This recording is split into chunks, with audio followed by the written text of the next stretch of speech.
되겠습니다. 공독해 올린 하나님의 말씀 마가복음 14장입니다. 3절부터 9절까지 있는 말씀인데요. 우리 함께 합독하시겠습니다. 큰 소리로 읽습니다. 시작. 예수께서 배달이 나며 앉아 시몬의 집에서 식사하실 때에 한 여자가 매우 값진 향유 곧 순전한 나드 한 옥합을 가지고 와서 그 옥합을 깨뜨려 예수의 머리에 부으니 어떤 사람들이 화를 내어 서로 말하되 어찌하여 이 향유를 허비하는가? 이 향유를 300데나리온 이상에 팔아 가난한 자들에게 줄 수 있었겠도다 하며 그 여자를 책망하는지라. 예수께서 이르시되 가만두라. 너희가 어찌하여 그를 괴롭게 하느냐? 그가 내게 좋은 일을 하였느니라. 가난한 자들은 항상 너희와 함께 있으니 아무 때라도 원하는 대로 도울 수 있거니와 나는 너희와 항상 함께 있지 아니하리라. 그는 힘을 다하여 내 몸에 향유를 부어 내 장례를 미리 준비하였느니라. 내가 진실로 너희에게 이르노니 온 천하에 어디서든지 복음이 전파되는 곳에는 이 여자가 행한 일도 말하여 그를 기억하리라 하시니라. 아멘. 어떤 사람이 뜻밖의 횡재를 했습니다. 먼 친척이 세상을 떠나면서 자기에게 50만 불의 유산을 남겨주었습니다. 그 다음에 부모님이 돌아가시면서 부모님 유산으로 100억을 남겨주었습니다. 그런데 또 다음에 홀로 사시던 고모가 세상을 떠나면서 자기에게 20만 불을 또 유산을 남겨주라고 유언을 하고 돌아가셨습니다. 불과 그럼 3년 만에 얼마의 재산이 자기에게 들어온 것입니까?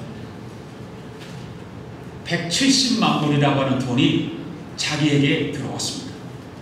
그 다음 해가 되었습니다. 그런데 이 사람은 좀 표정이 어두웠습니다. 좀 화가 난 그런 모습들이 자주 보였습니다. 그래서 주위 사람들이 왜 이렇게 그런 좋은 형제를 얻고도 표정이 그 모양이냐? 왜 이렇게 화를 잘 내냐? 그렇게 물으니까 이 사람이 대답하기를 금년에는 아무도 돌아가시지 않아서 그랬습니다 라고 말을 하더랍니다.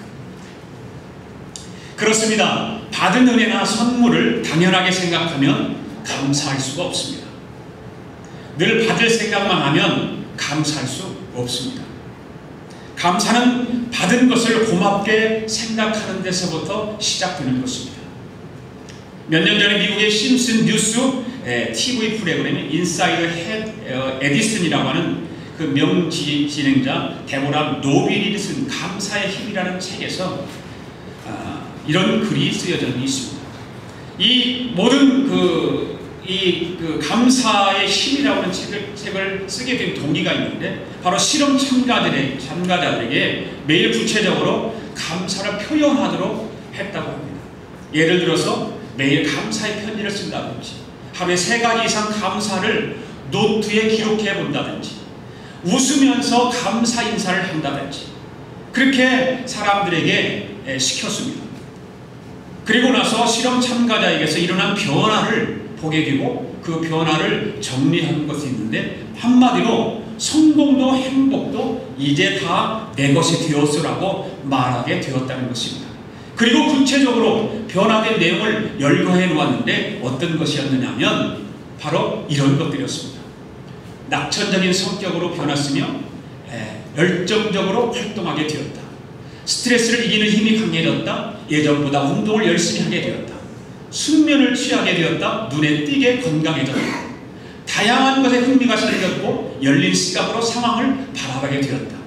주위 사람들로부터 유머 감각이 생겼다 이야기를 듣고 결단력이 강해졌고 체계적으로 일 처리를 한다는 이야기를 들었다. 다른 사람들로부터 관대하고 친절한 사람이라는 평판을 얻었다. 인생의 목표를 다시 세웠으며 그것을 이루기 위해서 노력하게 됐다. 가족관계도 돈독해졌다. 이렇게 10가지를 그 감사의 힘이라고 하는 책에서 정리를 하면서 기록한 것을 보았습니다. 바로 이런 글을 보면서 바로 재미있는 결과다 그런 생각이 들었습니다. 감사를 표현했는데 감사를 표한 내게 놀라운 변화가 생겼다는 것입니다. 내 입으로 감사를 말하고 내 생활 속에서 감사로 행동을 하고 삶을 살았을 때에 내 자신에게 놀라운 변화가 일어나게 되었다고 하는 것입니다. 그러니까 내가 감사를 표할 때 감사를 받은 사람에게도 긍정적인 변화가 일어나겠지만 감사를 표현한 내게도 더욱더 긍정적인 변화가 일어난다라고 하는 것입니다. 그렇습니다. 감사는 감사하는 나를 변화시키는 것입니다. 긍정적이고 행복한 변화를 바로 일으키게 되는 것입니다. 그래서 감사는 나를 위해서 하는 것이 좋은 것입니다. 그래서 하나님께서 우리에게 그렇게 감사하라고 말씀하고 있습니다. 그런데 많은 사람들은요, 하나님께서 은혜로 우리에게 비를 주시고 햇빛을 주시고 공기를 주시고 이런 걸 다 한 푼의 돈도 안 받고 무상으로 다 주시는데도 우리는 감사할 줄 모릅니다. 감사할 줄 모르다가 비가 조금만 안 오게 되고 많이 오게 된다든가 이렇게 되면 사람들은 하나님을 원망하고 불평합니다. 우리는 하나님의 은혜를 당연한 것으로 생각하면서 감사를 잊고 살 때가 얼마나 많은지 모릅니다.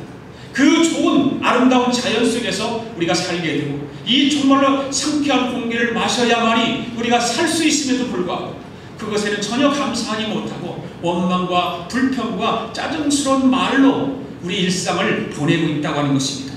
우리는 하나님의 은혜를 당연한 것으로 생각하기도 해야 되지만 당연한 것으로 생각하기보다는 그 일을 더욱더 감사하며 살아가야 될 줄로 믿습니다.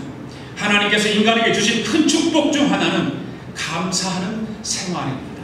할렐루야. 감사하는 생활이에요. 그래서 주님께서 우리에게 말씀하시지 않습니까?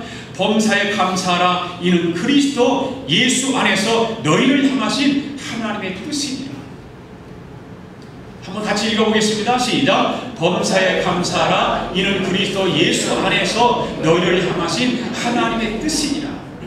무엇가 하나님의 뜻이라고 말씀하고 있습니까? 범사에 감사하는 일이 하나님의 뜻이라는 것입니다. 그래서 우리는 늘 범사에 감사하면서 살아야 되는 것입니다. 또한 구약 성서를 읽다 보면 하나님께서 이스라엘 백성들에게 감사할 것을 거의 강요적으로 명령적으로 지시하시고 계심을 우리는 보게 됩니다. 매일매일 일상적으로 감사의 제물을 드릴 것과 감사의 절기를 정하셔서 감사할 것을 명령하신 것을 우리는 성경을 통해서 봅니다. 한번 읽어보겠습니다. 출애굽기 3장 16절 말씀 읽어볼까요? 시작. 맥주절을 지키라. 이는 네가 수고하여 밭에 뿌린 것의 첫 열매를 거두리니라.